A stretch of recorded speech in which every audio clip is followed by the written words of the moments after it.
સમાચાર મળી રહ્યા છે કરજણથી। કરજણ ખાતે પત્રકાર એકતા પરિષદની મીટિંગમાં કારોબારીની રચના કરવામાં આવી। પ્રમુખ પદે ગુલઝાર દિવાનની વરણી કરવામાં આવી। ગુજરાતભરમાં વિકસેલ અને ગુજરાતના તમામ તાલુકા જિલ્લામાં કારોબારીની રચના સાથે અસ્તિત્વ પામેલ સંગઠન પત્રકાર એકતા પરિષદ સંગઠન, જેની વડોદરા જિલ્લાના કરજણ ખાતે સંગઠનના અધ્યક્ષ લાભુભાઈ કાતરોડિયા અને પ્રદેશ મહામંત્રી નિલેશ પાઠક અને પ્રદેશ આરટીસેલ પ્રમુખ નીતિન ઘેલાની અધ્યક્ષતામાં આજરોજ મીટિંગનું આયોજન કરવામાં આવ્યું હતું, જેમાં કરજણ અને પોર બંને તાલુકાના પત્રકારોનો સમાવેશ કરી કારોબારીની રચના કરવામાં આવી હતી, જેમાં કરજણ પોર તાલુકા પ્રમુખ તરીકે ગુલઝાર દિવાનની વરણી કરવામાં આવી હતી અને ઉપપ્રમુખ તરીકે હિતેશભાઈ બેચર પટેલની વરણી કરવામાં આવી હતી।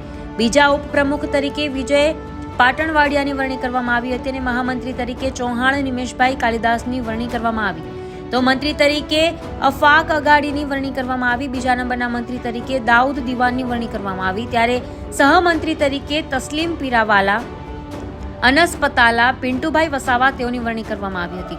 ત્યારે આઈટીસેલ ઇન્ચાર્જ તરીકે હિતેશ પટેલની જવાબદારી સોંપવામાં આવી રહી છે અને આમ કરજણ અને પોર તાલુકામાં પત્રકાર પરિષદ એકતા સંગઠનની કારોબારી સર્વાનુમતે પૂર્ણ કરવામાં આવી। મીટિંગની તમામ વ્યવસ્થા કરજણ એપીએમસીના હોલમાં કરવામાં આવી હતી। કાર્યક્રમનું આયોજન કરજણ પત્રકાર ટીમ દ્વારા કરવામાં આવ્યું હતું। ત્યારબાદ ચાય નાસ્તો કરી બધા છૂટા પડ્યા હતા।